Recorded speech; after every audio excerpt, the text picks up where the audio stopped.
ក៏ចុះ Veuillez vous asseoir.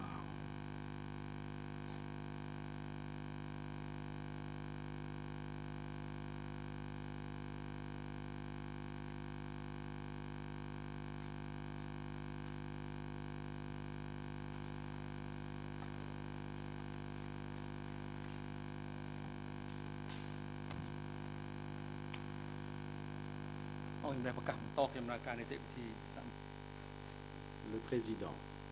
L'audience reprend. Avant de redonner la parole aux avocats principaux des parties civiles pour poursuivre l'interrogatoire, je vais donner la parole au juge Lavergne qui va préciser les questions qui ont été soulevées ce matin. Monsieur le juge Lavergne, vous avez la parole. Oui, merci, Monsieur le Président. Alors, tout d'abord, je souhaiterais rappeler aux co-avocats principaux pour les parties civiles, mais aussi à l'ensemble des parties, que les témoins ou les parties civiles que nous entendons à la barre doivent se concentrer sur les faits relatifs qui forment la base du dossier 002/1, de notre premier dossier. En conséquence de quoi, s'agissant du témoin que nous entendons aujourd'hui, il est certain que l'interrogatoire doit porter essentiellement sur les faits relatifs à l'évacuation de Phnom Penh, qu'on appelle aussi le mouvement de population numéro 1. Et dans ces faits peuvent également être inclus les meurtres commis à l'encontre d'officiers de l'armée de la République khmer ou des officiels de la République khmer, que ce soit au cours de l'évacuation de Phnom Penh ou même à l'arrivée des personnes évacuées. Donc, en l'espèce, certains faits qui ont été évoqués par le témoin paraissent rentrer dans le cadre de ce procès. Au-delà, je rappelle que les mouvements de population numéro 2 concernent essentiellement des mouvements de population qui sont survenus au cours de l'année 75, 76 et éventuellement 77, mais ne peuvent pas concerner des mouvements de population qui sont produits au cours de l'année 1978. Ces mouvements de population de la zone Est vers d'autres zones du Cambodge font partie du mouvement de population numéro 3. Donc, strictement parlant, nous n'envisageons pas de poursuivre un interrogatoire sur ces faits. Par contre, il est vrai que la Chambre a fait une distinction entre les témoins et les parties civiles et qu'elle a admis que les parties civiles pouvaient s'exprimer sur les souffrances qu'elles ont subies et qu'à cet égard, il y avait une certaine marge de manœuvre, un peu plus de flexibilité. Elles peuvent donc s'exprimer sur des faits qui concernent directement le premier procès, mais également sur d'autres faits, mais avec cette limite et cette restriction savoir que l'expression de ces souffrances doit être faite d'une façon succincte et ne saurait être excessive. Voilà, j'espère que ceci clarifie la portée de l'interrogatoire de cette partie civile et je rends la parole.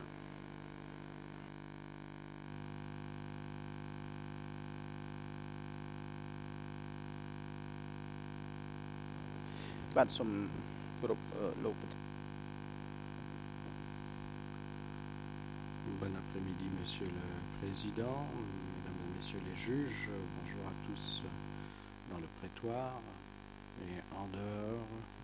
Je n'ai peut-être pas complètement saisi ce qui vient d'être précisé par le juge Lavergne. Vous avez dit, Monsieur le juge, que les meurtres de représentants de l'Ancien Régime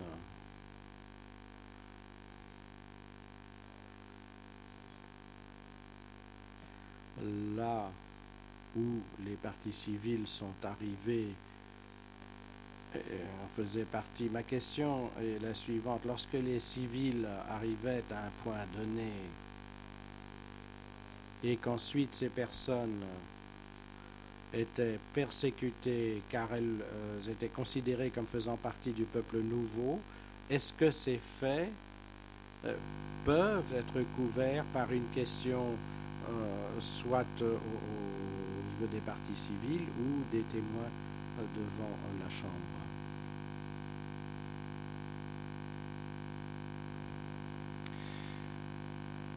Alors, si on s'en tient strictement au problème de preuve, d'éléments de preuve concernant le procès 002, je crois que le plus simple, c'est de se référer à l'annexe de l'ordonnance de disjonction, telle qu'elle a été éventuellement amendée, puisque nous avons inclus depuis lors un certain nombre de nouveaux faits. Mais pour répondre très précisément, s'agissant du meurtre de personnes en raison de leur qualité d'officiel de la République mère, ceci est expressément prévu par le paragraphe notamment 1377 de l'ordonnance de clôture, et donc c'est pour ça que je disais qu'il n'y avait pas de difficulté. Par ailleurs, s'agissant des parties civiles, je crois qu'elles peuvent tout à fait exprimer leur souffrance, notamment par rapport aux conséquences qu'ont pu avoir pour elles, par exemple, l'évacuation de Phnom Penh. Donc je pense que, à condition de ne pas entrer dans trop de détails, il est possible effectivement qu'une partie civile puisse indiquer quelle était sa souffrance du fait du travail qu'elle a été contrainte de se livrer. Voilà. Mais encore une fois, nous souhaitons que ceci soit fait d'une façon succincte et que nous ne rentrions pas dans trop de détails.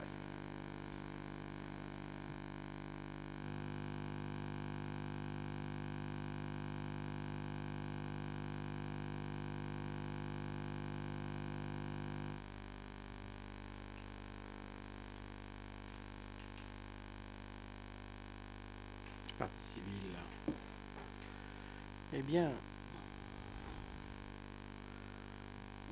ce que j'ai entendu en khmer et en français, vous parlez des meurtres des officiers militaires, tels que mentionnés dans le paragraphe de l'ordonnance de clôture. Et quant aux autres victimes, le peuple nouveau, cela est mentionné dans le paragraphe 274 de l'ordonnance de clôture. Concernant l'arrivée du peuple nouveau,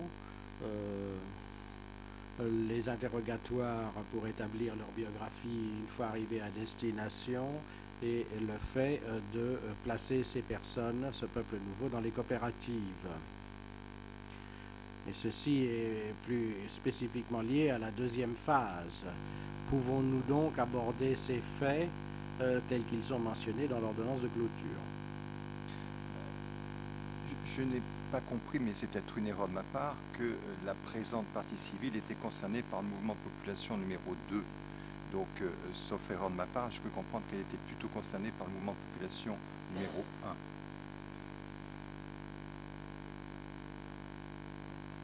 Donc, je ne pense pas que la référence au paragraphe 274 soit des plus appropriées. Mais encore une fois, la Chambre n'est pas opposée à ce que les conséquences des faits résultant de l'évacuation de Phnom Penh soient abordées avec ce témoin, à condition que ce soit de façon relativement succincte.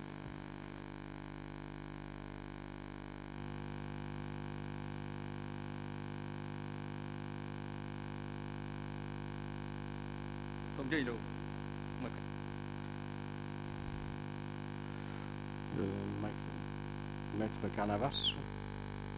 Bon après-midi, Monsieur le Président, Mesdames et Messieurs les juges. Nous allons être très brefs parce que je suis assez confus moi-même.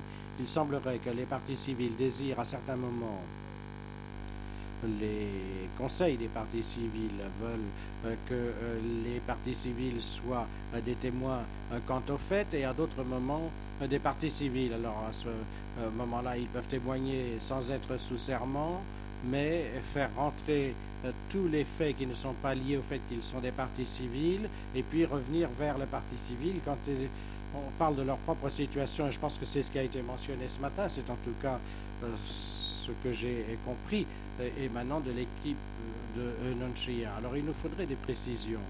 Alors, le paramètre pour les parties civiles implique que les parties civiles parlent de leur situation particulière et pas de faits en généraux. Sinon, ils sont des témoins factuels qui devraient prêter serment et être traités comme tels. Je vous remercie.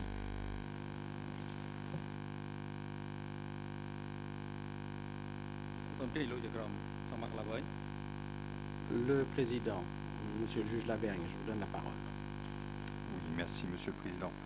Très brièvement, pour répondre à Maître Carnavaz, peut-être qu'il pourra prendre attache avec des conseils qui sont plus familiers du système de civil law, mais une partie civile donne son témoignage sur des faits et apporte aussi à l'audience des précisions quant aux souffrances qu'elle a pu subir. Donc la partie civile est autorisée à faire les deux. Donc il est difficile de dire à un moment c'est du témoignage sur des faits et à d'autres moments c'est de la souffrance.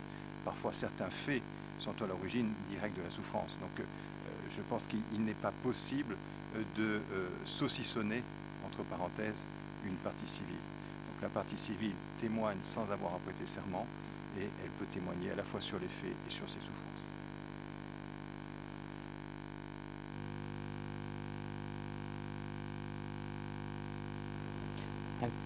Good afternoon, everyone. Good afternoon, everyone.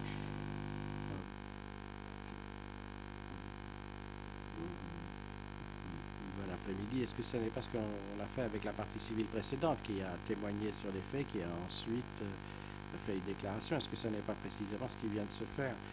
Et je m'adresse à vous, monsieur le juge Lavergne. Je n'essaie pas d'être critique, vous dites qu'on ne peut pas séparer les deux aspects, mais c'est précisément, me semble-t-il, ce qu'on a fait avec la partie civile précédente, c'est-à-dire il y a eu une partie interrogatoire portant sur les faits, et puis ce matin, une déclaration portant sur les souffrances. Alors je n'essaie pas de faire le difficile ici, mais en fait, nous ressortons de cette discussion un peu plus confus qu'avant. Alors peut-être pourriez-vous nous aider?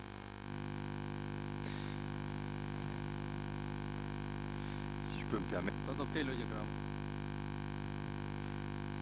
Et que ce qui intéresse la Chambre, c'est d'éviter des pertes de temps. Alors, que la partie civile s'exprime sur ses souffrances à un moment A ou à un moment B, franchement, ça n'a pas une grande pertinence. Je crois que ce qui est important, c'est qu'elle puisse le faire et qu'elle soit autorisée à le faire.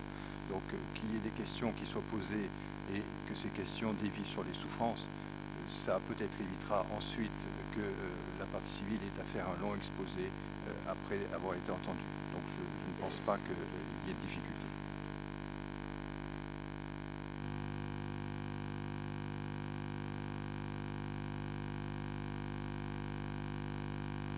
Thank you, Judge Lavergne.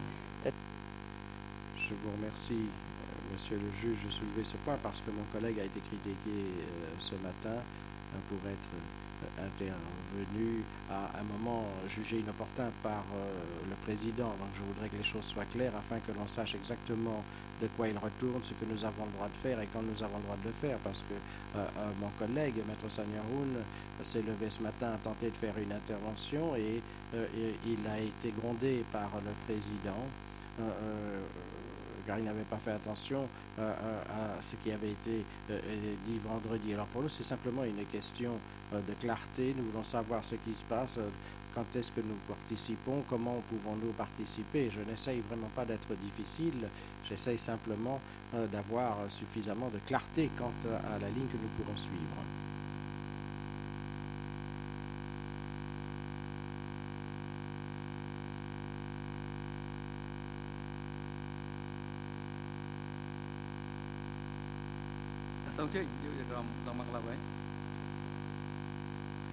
Juge Lavergne, vous avez la parole.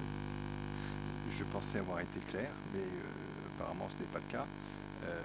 Je crois que vous êtes amené à poser des questions après les parties civiles, donc je pense que vous pourrez poser des questions sur tout ce qui a été évoqué au cours de l'interrogatoire.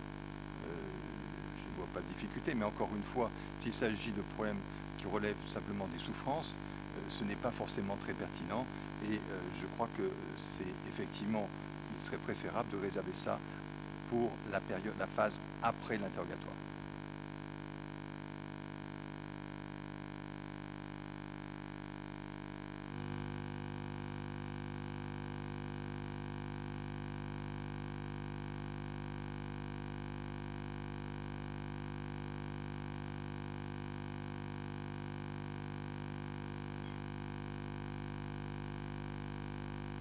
Le Président.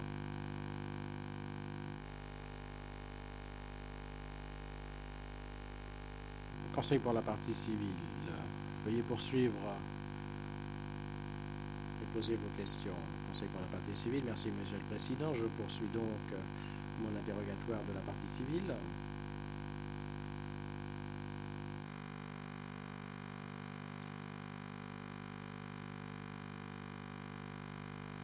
Ce matin, vous avez indiqué certains faits concernant votre oncle lors de son arrivée au village natal, à savoir le fait qu'il a été arrêté. Ma question est la suivante.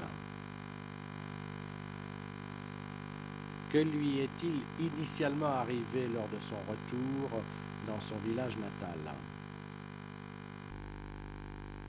Réponse.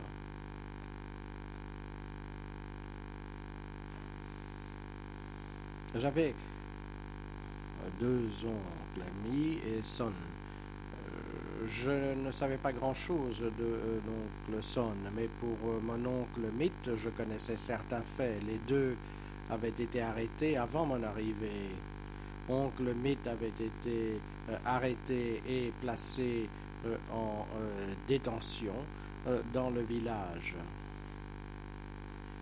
Et lorsqu'il a été autorisé à sortir pour aller travailler, il a fait partie des nombreux prisonniers qui ont été obligés de travailler dans les rizières.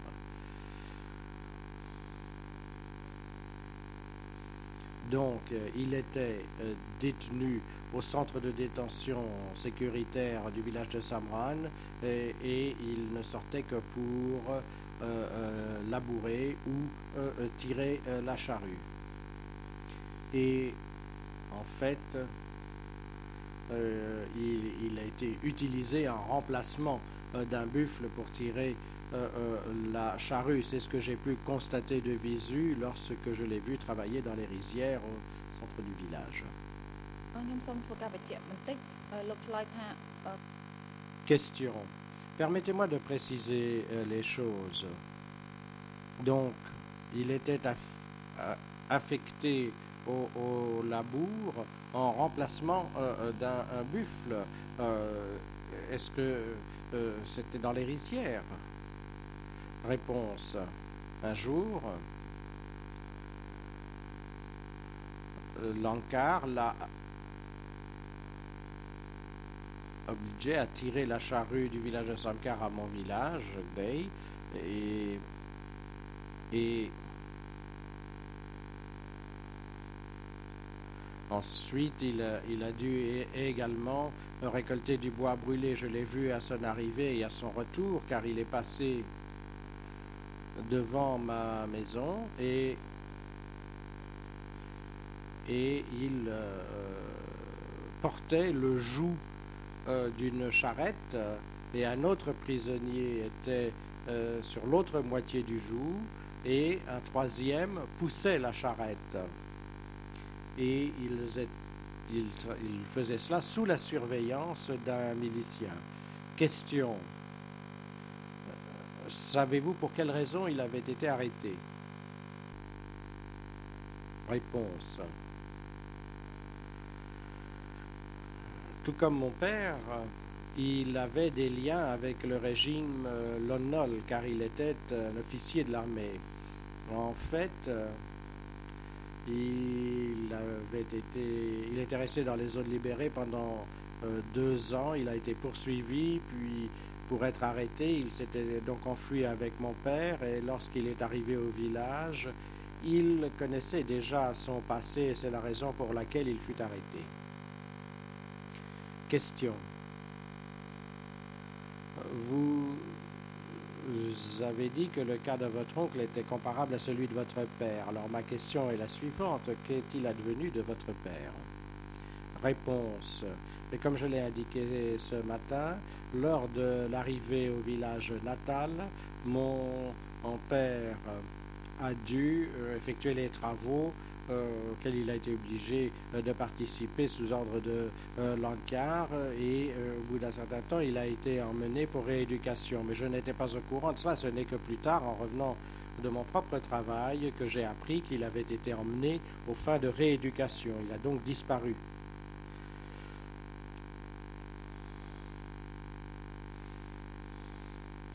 Et puis plus tard, j'ai appris que du fait de ses liens en tant qu'officier militaire, il avait été brutalisé, obligé à travailler dur au centre de détention de sécurité à Tombay, à l'est de notre village.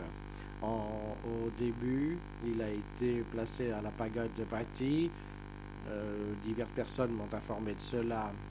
Et donc, les personnes qui avaient eu des liens avec le régime de Lon Nol, y compris les officiers de l'armée, les agents de renseignement ou les officiers de haut rang avaient tous été placés dans cette pagode.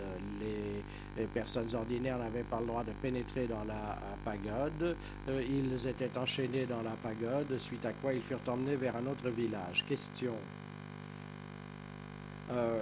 Une fois que vous avez appris que votre père avait été arrêté et enchaîné dans le centre de sécurité et torturé, quel a été votre sentiment à ce moment-là? Et comment est-ce que votre mère a pris cela? Quels étaient ses sentiments à elle? Réponse. En tant que fils, je vivais avec mon père, et lorsqu'il est parti sans dire au revoir, ça a été un choc pour moi. Il me manquait terriblement. Lorsque j'ai appris qu'il était à Trakpen Lakpao, à part le fait que je travaillais dans les environs, j'essayais de le voir à travers les bambouseraie, mais je n'arrivais pas à le voir. Et il me manquait vraiment beaucoup. Et j'en ai pleuré, et j'ai aussi éprouvé beaucoup de pitié pour ma mère. Elle ne disait rien, mais je me rendais compte qu'elle était extrêmement triste à ce moment-là. Nous savions que toute chose que nous pourrions dire serait finalement entendue par l'Ankar et que nous aurions des ennuis, donc nous n'osions parler de rien. Lorsque quelqu'un était emmené aux fins de rééducation, cela signifiait que la personne serait emmenée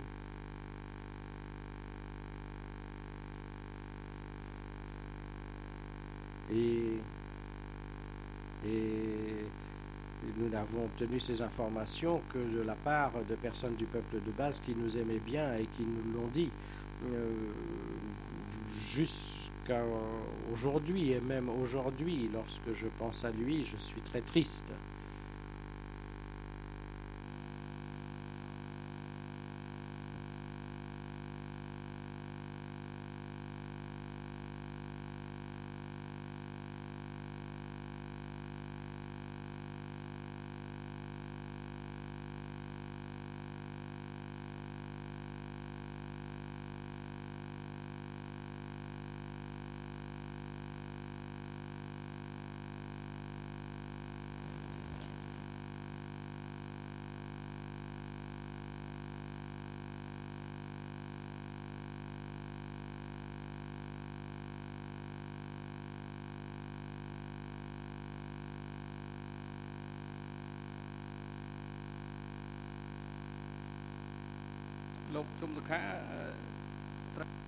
Le président. Monsieur Chumsoka, voulez-vous que l'on fasse une brève pause ou bien pensez-vous pouvoir continuer? Partie civile. Je vais me remettre, Monsieur le Président, cela va. Même jusqu'à ce jour, lorsqu'une cérémonie est organisée ou une commémoration, je pense à lui et je pense au fait que nous l'avons perdu, nous l'avons tous perdu. Et en fait, nous aurions voulu faire tout ce que nous pouvions pour survivre au régime.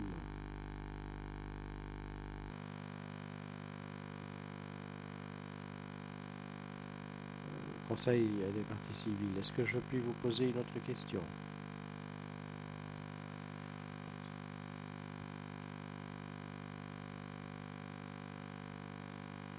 Revenons, si vous le voulez bien, à votre cas particulier. Lors de votre arrivée au village natal,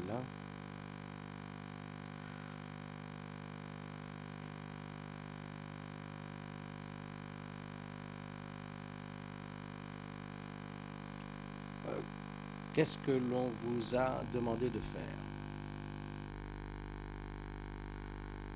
Réponse.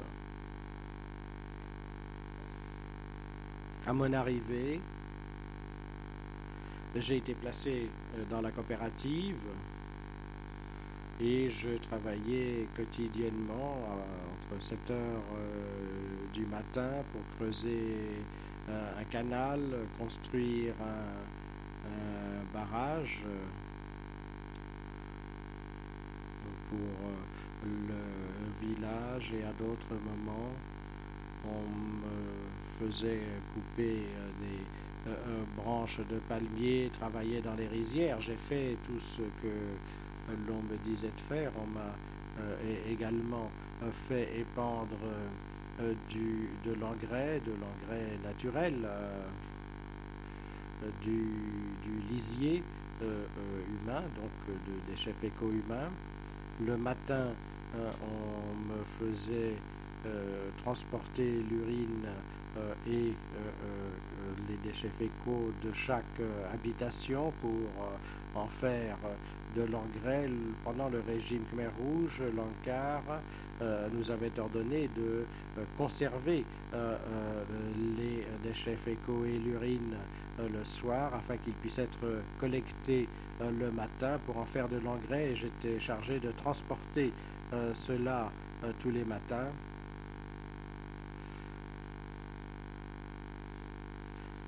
Et s'il n'y avait rien dans le seau d'une maison particulière, cette personne était critiquée parce que l'on avait besoin de ces déchets pour faire de l'engrais.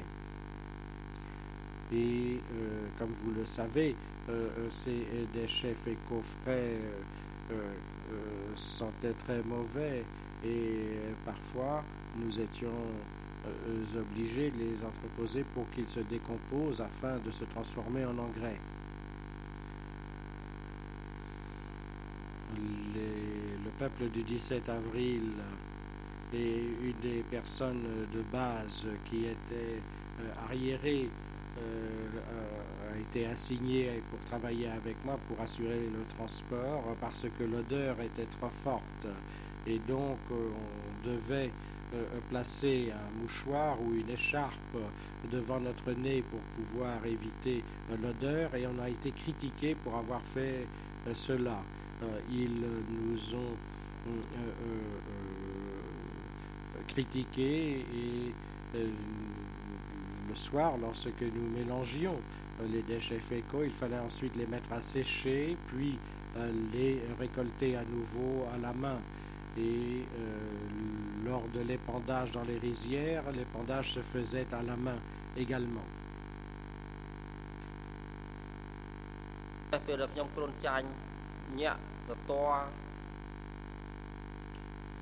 Une fois, j'ai attrapé le paludisme. Je continuais d'aller chercher du bois à Kanchagmir. La charrette s'est renversée à plusieurs reprises. J'étais toujours sous l'effet du paludisme et je n'avais aucun médicament à prendre. J'ai utilisé des plantes médicinales pour soigner mon paludisme.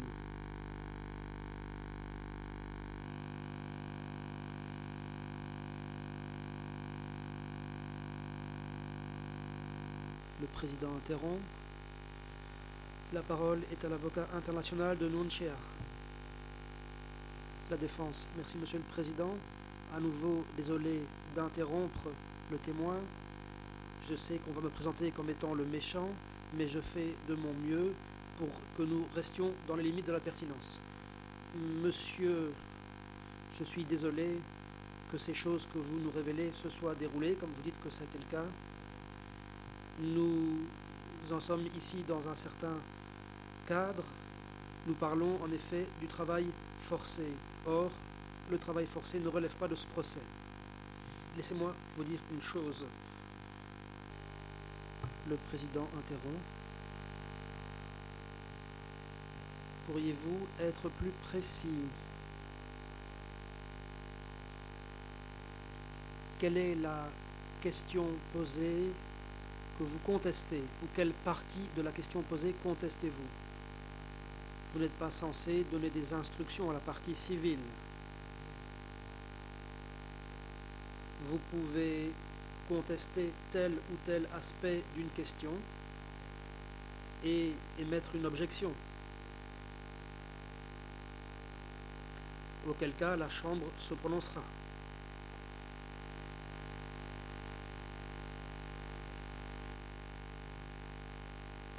Aucune partie n'a le droit de prendre la parole pour inciter la partie civile à faire des déclarations. La défense. Je voudrais préciser que je présentais des commentaires. Je me suis adressé à la partie civile. Je voulais lui indiquer que je ne voulais pas l'interrompre sans motif. Voilà. Je ne lui donnais pas d'instruction. De quelque manière que ce soit. Nous ne le ferions jamais. Je soulève une objection. Pour défaut de pertinence. Dans ce procès, comme vient de le dire le juge Lavergne, il y a des faits incriminés qui concernent l'évacuation forcée de Phnom Penh vers certains endroits. Le juge Lavergne a aussi dit que nous aurions la possibilité d'examiner ce qui est arrivé directement aux évacués en arrivant à différents endroits. Par exemple, ont-ils été pris pour cible parce qu'ils appartenaient au régime de Lon Nol? Ce qu'ont fait ces gens pendant des semaines ou des jours après cela, cela est dénué de pertinence. Ça, c'est le travail forcé, lequel ne relève pas de ce procès. À nouveau,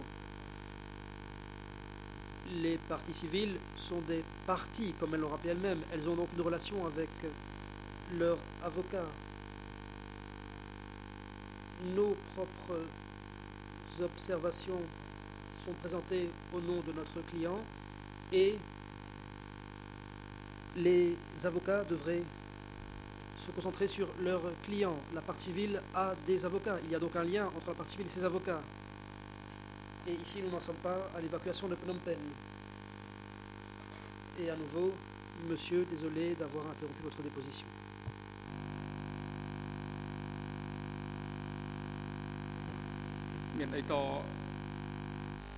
Le président.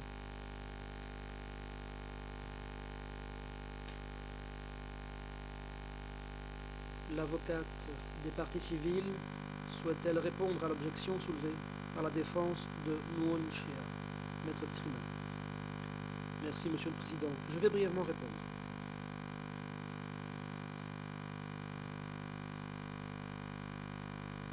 Si je ne m'abuse, le juge Lavergne a déjà indiqué clairement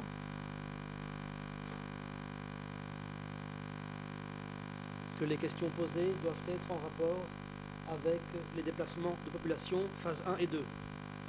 Il a dit que les avocats des parties civiles poseraient des questions pertinentes à la partie civile.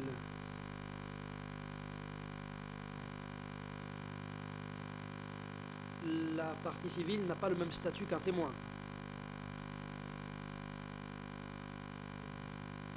Ce monsieur a connu l'évacuation.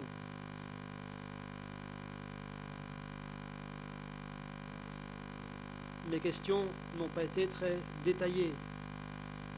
J'ai simplement demandé à cette partie civile ce qui lui était arrivé après qu'il eût été évacué vers un certain endroit auquel il ne voulait pas se rendre.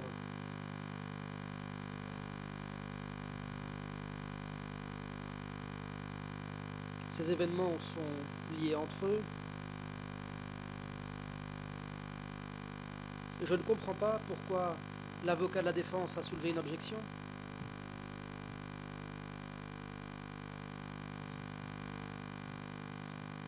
Peut-être a-t-il mal interprété ma position.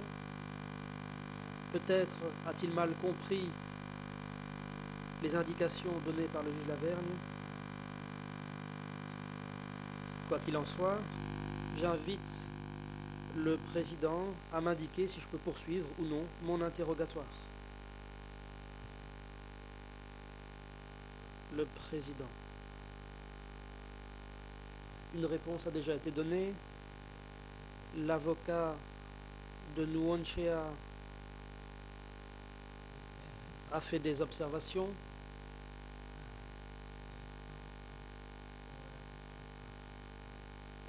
L'avocate des parties civiles est priée de restreindre ses questions à une période de temps bien précise.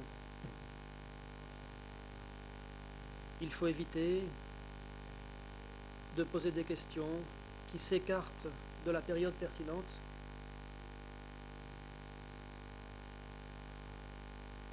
Faute de quoi,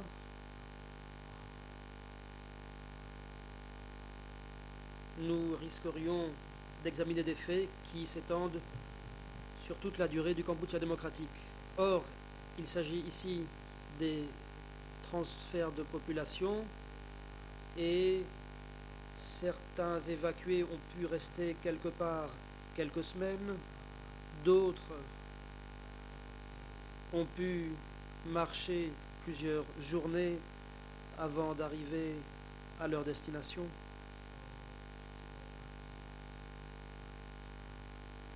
La partie civile est en train de déposer sur l'évacuation, ce qui concerne la première phase dont le lieu de départ était le sud-ouest.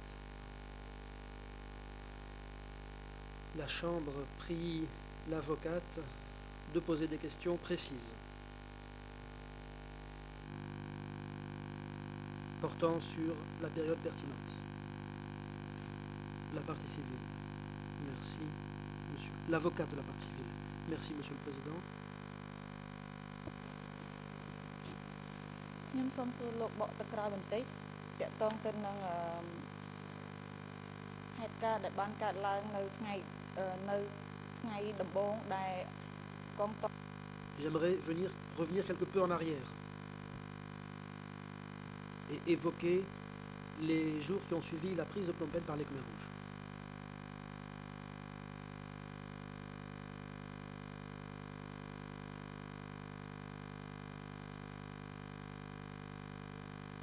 Voici ma question.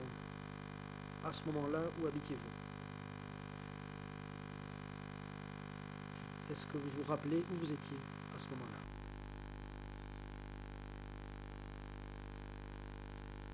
Réponse.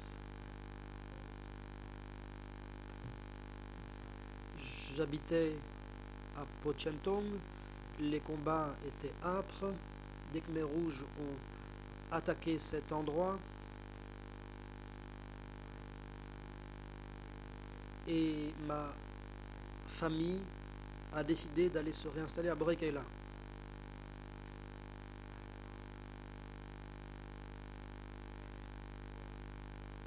C'était une sorte de camp où les gens pouvaient se réfugier. Nous sommes donc allés à Boré Kaila. Question.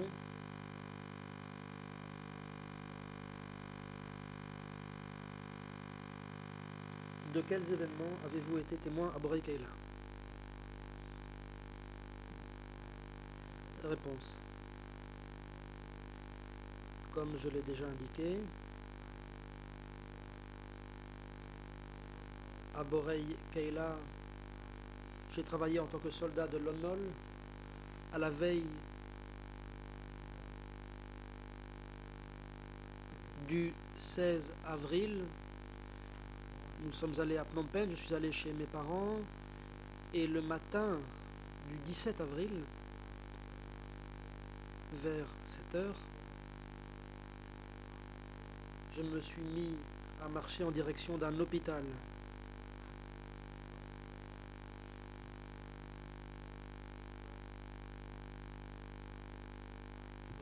La cabane de mes parents était là, c'était un hôpital militaire.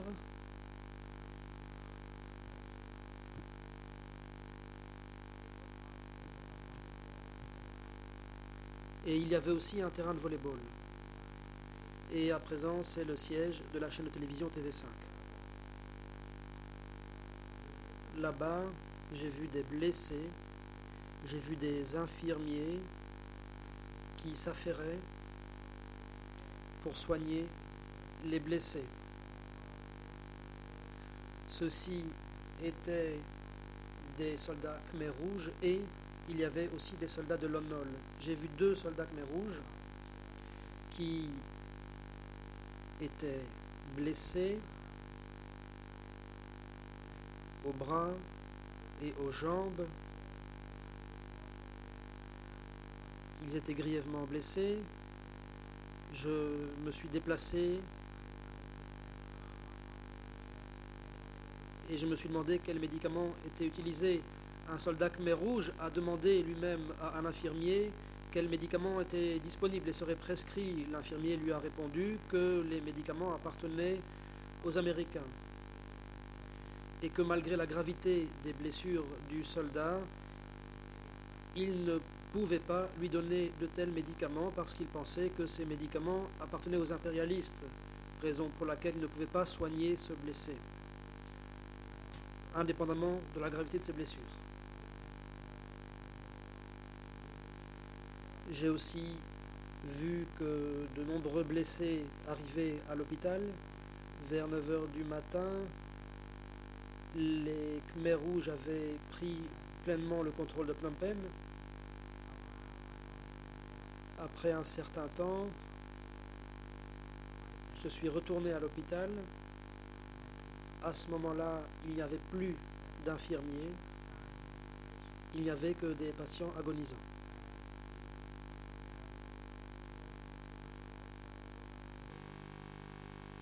Les soldats Khmer rouges blessés étaient invisibles. Les patients ont donc été abandonnés à leur sort. On les a laissés mourir. Question.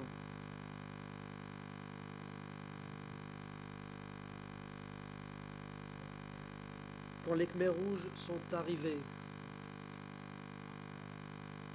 des soins médicaux ont-ils été prodigués aux blessés et aux patients restants? Réponse. Comme je l'ai indiqué, pendant la matinée, alors que j'étais à l'hôpital, j'ai vu des anciens infirmiers de Lon Nol qui traitaient des patients. Mais quand les soldats Khmer rouges sont arrivés, il n'y avait plus d'infirmiers, il n'y avait que des patients agonisants et que des patients grièvement blessés. Il y avait aussi des cadavres qui jonchaient le sol à l'hôpital.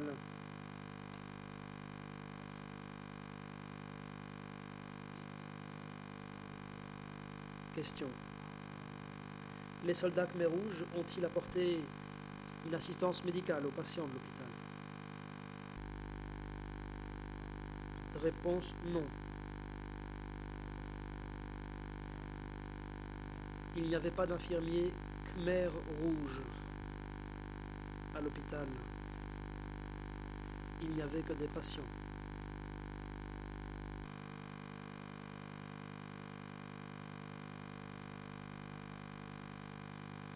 Maître Tisrina, il ne me reste que quelques questions à vous poser.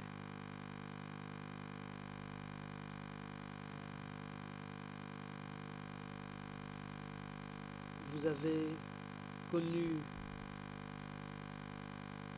la période du Kampuchea démocratique. Laissez-moi reformuler.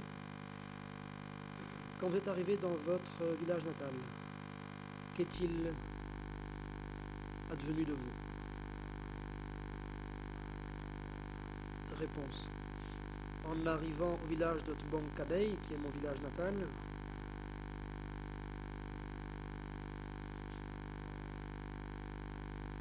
j'ai dû travailler à la construction de canaux, je me suis consacré à des tâches agricoles, j'ai dû labourer les rizières sur instruction de l'encart. Le moment le plus difficile, ça a été quand je suis tombé gravement malade. Je ne pouvais pas... J'ai dû rester allongé plusieurs mois. On ne me donnait que 2 repas. C'était une bouillie de riz très peu épaisse, 2 repas par jour seulement. Je n'ai pas reçu de médicaments dignes de ce nom.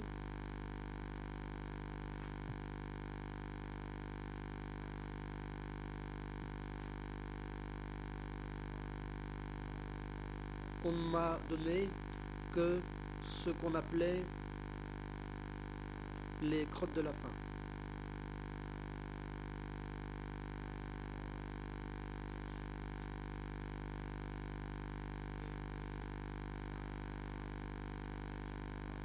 On m'a fait plusieurs injections.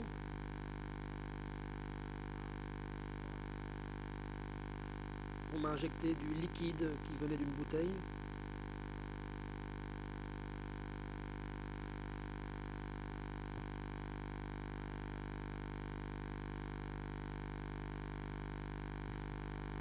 J'étais affamé, très malade.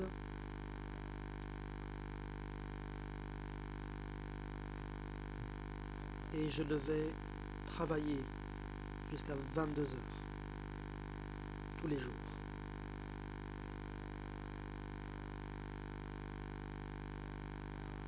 Je devais travailler plus de 12 heures par jour.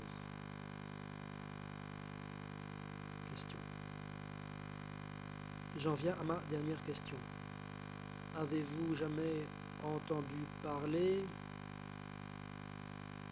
de Pol Pot, Ieng Sary, Nuon Chea, Khieu Samphan, par exemple?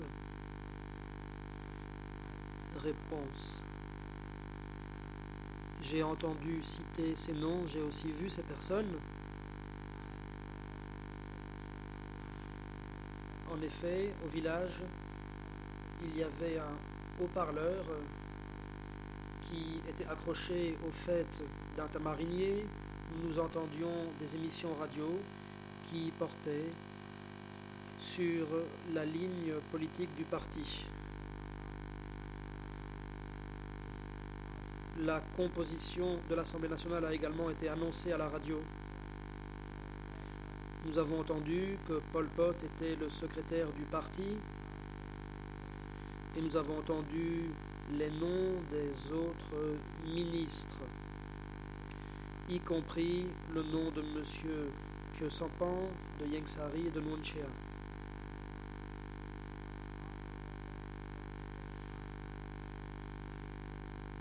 À compter de 1978, nous avons constaté que les noms de Pol Pot, Ieng Sary, Nuon Chea étaient inscrits sur un tract qui était largué par un avion.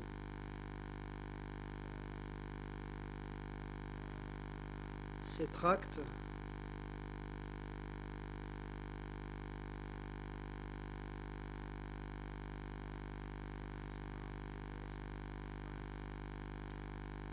portaient sur le Front de Libération Nationale.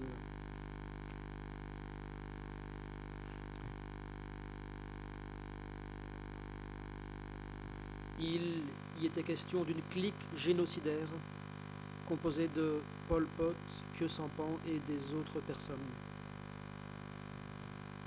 L'avocate. Merci monsieur, j'en ai terminé. J'adresse une demande à la Chambre à présent. Cette partie civile a écrit son journal, lequel comporte 3 parties.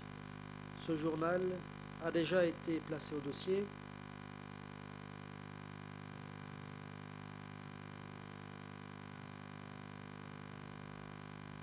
J'aimerais demander à la Chambre de se référer à ce journal qui porte la cote suivante D22 bar 110.1.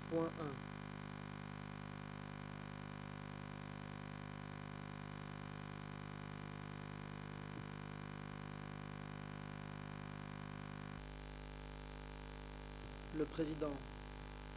Maître Tisrina, pourriez-vous répéter la cote de ce document et indiquer les ERN? Maître Tisrina. Il s'agit du journal de cette partie civile. Les ERN sont les suivants.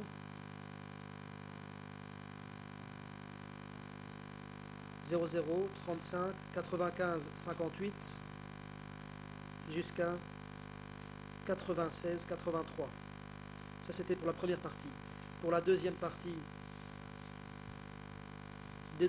D22 bar 110.2, ERN 0035, 96 84 jusqu'à 96 98 et 10. Ensuite, troisième partie, D22 bar 110.3, ERN 00 35 98 11 jusqu'à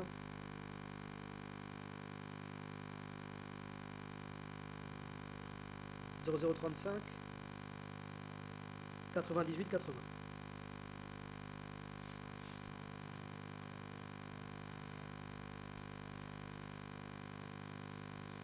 Je suis désolé de ne pas avoir pu retrouver les versions anglaises et françaises de ce document. Quoi qu'il en soit,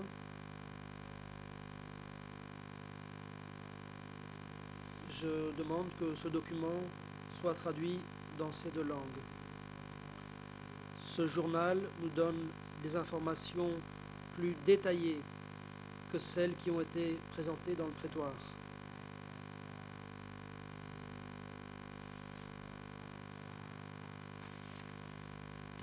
Comme le procès a été divisé en plusieurs segments, nous savons que cette partie civile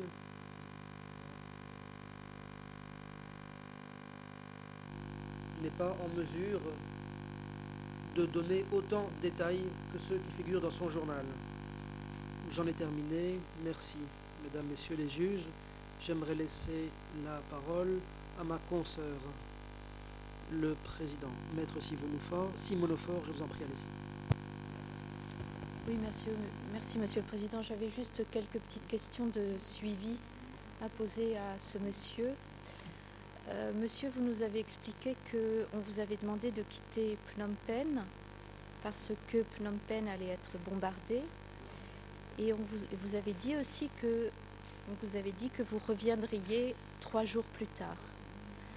En définitive, vous n'êtes pas revenu et vous êtes resté dans un village. Est-ce qu'on vous a expliqué pourquoi vous ne reveniez pas finalement à Phnom Penh?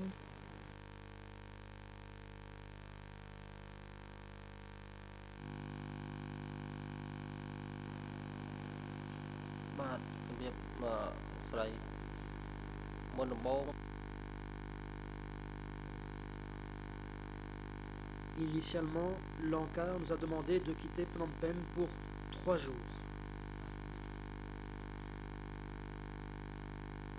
Mes amis chemin, mes grands-parents, ont demandé à l'ANCAR quand nous serions autorisés à rentrer.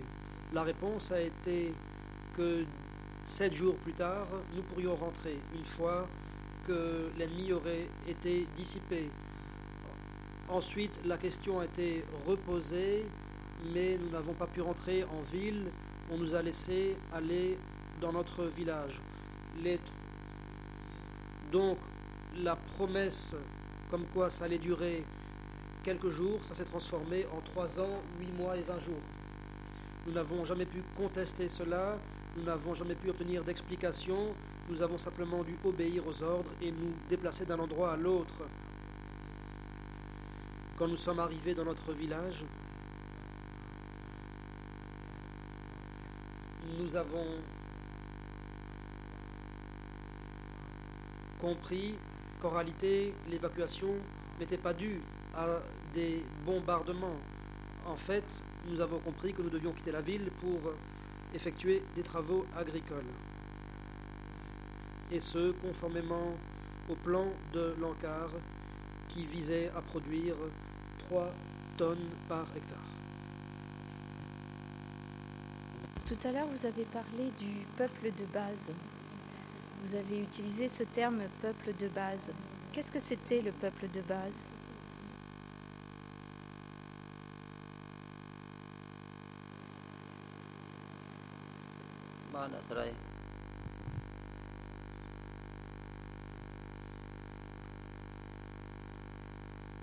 Le peuple de base,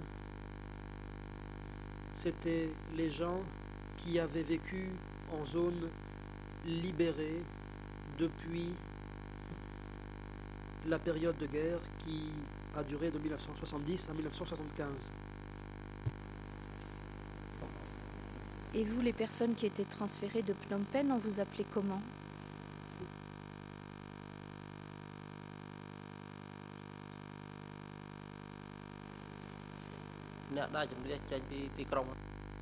Réponse. Les personnes évacuées de Phnom Penh étaient considérées comme étant des personnes déplacées, des évacués ou les 17 avril. Merci. Est-ce qu'il y avait une différence de traitement entre les 17 avril et le peuple de base?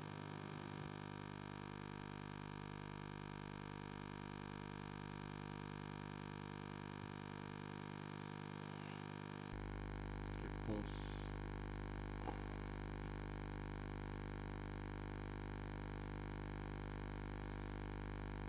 Il y avait une différence entre le peuple de base et les 17 avril au cours de la période de 75 à 78. La différence était totale entre ces deux groupes. Les 17 avril, c'étaient ceux qui avaient été évacués de différents centres urbains, notamment Phnom Penh et les villes provinciales de Préveigne et Nedlung. Les 17 avril étaient généralement arrivés à leur destination avec rien en main. Ils sont dû aller tailler du bambou en forêt pour pouvoir se construire des abris ou des habitations.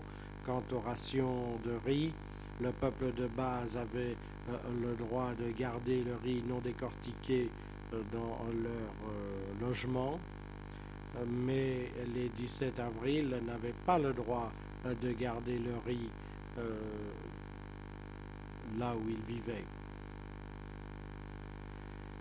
Il y avait également des restrictions sur le droit de s'exprimer. Le peuple de base pouvait s'exprimer sur leur dévotion à l'ANCAR, mais les 17 avril n'avaient pas le droit de le faire. Ils n'avaient pas le droit de s'exprimer ni en ce qui concerne les histoires du folklore, le roi ou le régime.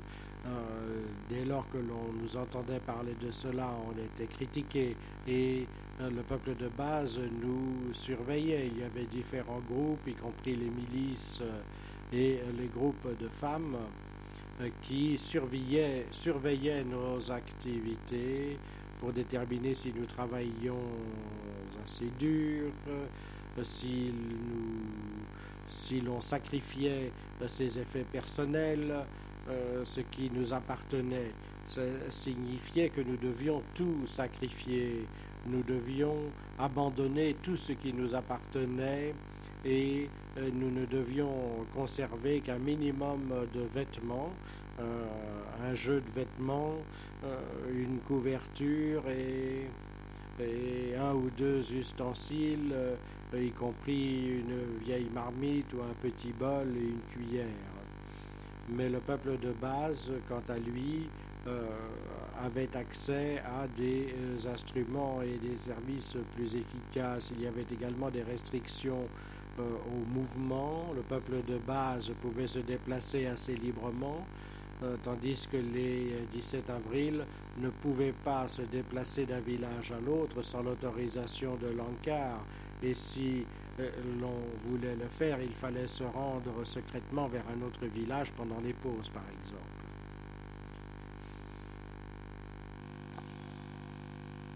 Détail et cette explication très précise. Et je voudrais vous demander, est-ce que l'ANCAR vous a expliqué sa politique, ce qu'elle comptait faire?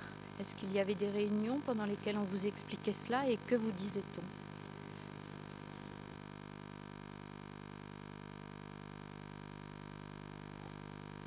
Réponse.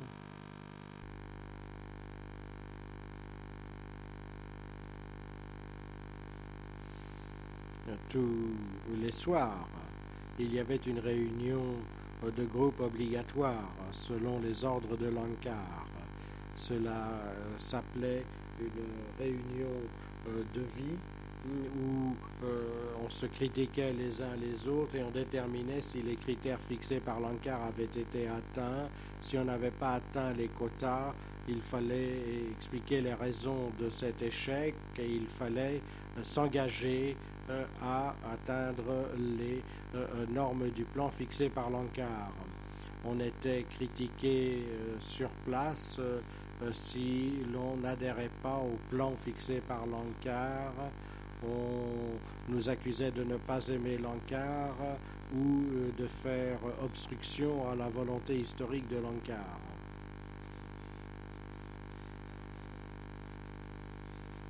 Et si l'on essayait de rompre la roue de l'histoire, nos membres seraient brisés dans un tel effort et un baquet de riz, ça continuerait à s'appeler un baquet ou un seau de riz, même si l'un ou l'autre grain de riz serait abandonné. On avait énormément de difficultés pour atteindre 3 tonnes à l'hectare de production de riz. Il fallait développer l'irrigation par le creusement de canaux pour les rizières. Et donc il fallait que l'on fasse preuve d'un amour absolu pour l'ANCAR. Le président, je vous en prie, maître. Je suis désolé si je ne fais que me répéter aujourd'hui, mais revenons à ce qui me préoccupe le plus. Peut-être est-ce que si la question avait été située dans un ordre chronologique, parce que je n'ai aucune idée de ce que nous a dit le témoin par rapport au moment. S'agissait-il du moment de son transfert, de son évacuation, de son arrivée ou plus tard? Nous n'avons aucun repère chronologique. On a parlé de la production de riz, on a parlé de construction de barrages, on a entendu beaucoup de choses dans la réponse. Alors, est-ce qu'il serait possible de cadrer temporellement la question de manière à ce qu'on sache si c'était avant l'évacuation, en route ou immédiatement après? Immédiatement à l'arrivée, ce que j'accepte comme faisant partie de ce que l'on peut débattre. Tout le reste se situe en dehors du dossier que nous traitons actuellement.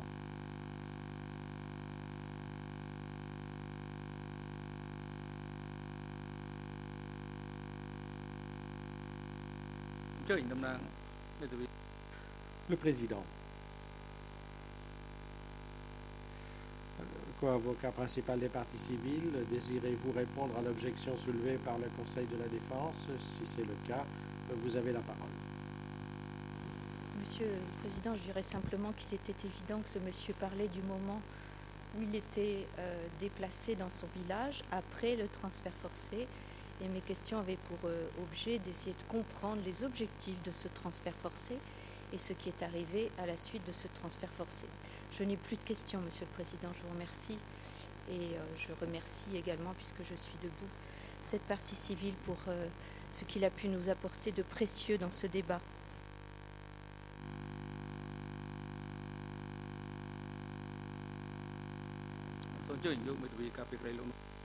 Le président, Je remercie le Conseil international pour la défense de l'NCA. Je vous en prie. Monsieur le Président, encore une fois, nous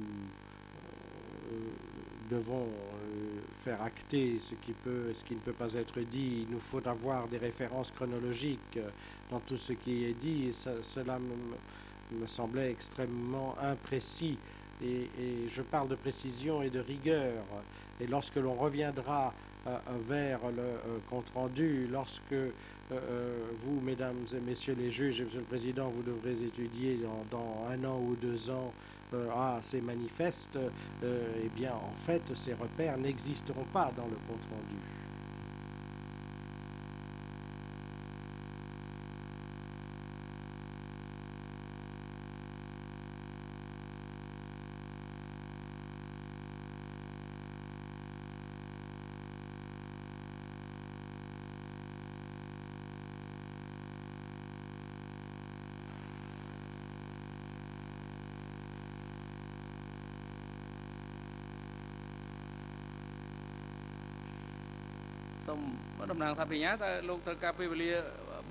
Le Président, la Chambre aimerait demander à l'accusation combien de temps elle compte consacrer à l'interrogatoire de cette partie civile.